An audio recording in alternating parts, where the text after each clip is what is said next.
ఈ బైబిల్‌కి సంబంధించినటువంటి సంగతులన్నీ ఏదో నిన్న మొన్న వచ్చినయి.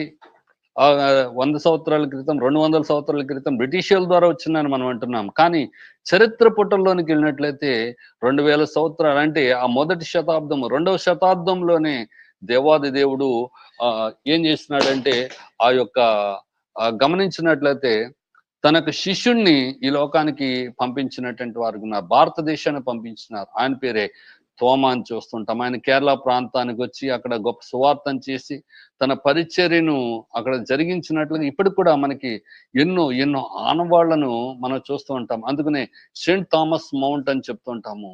ఆ సెయింట్ థామస్ రోడ్ అని మనం మాట్లాడుతుంటాము. మరి ఆ మహాభక్తులు ఆ యొక్క దేవుని యేసుప్రభు యొక్క శిష్యుడి యొక్క పేర్లు మన యొక్క దేశంలో మారుమోగిపోతున్నాయి. ఆయన యొక్క భక్తుల యొక్క పేర్లు మారుమోగుతున్నటువంటివి ఉన్నాయి. ఎందుకంటే వారు చూపించినటువంటి ప్రేమ, వారు చేసినటువంటి ఆ గొప్ప త్యాగ జీవితము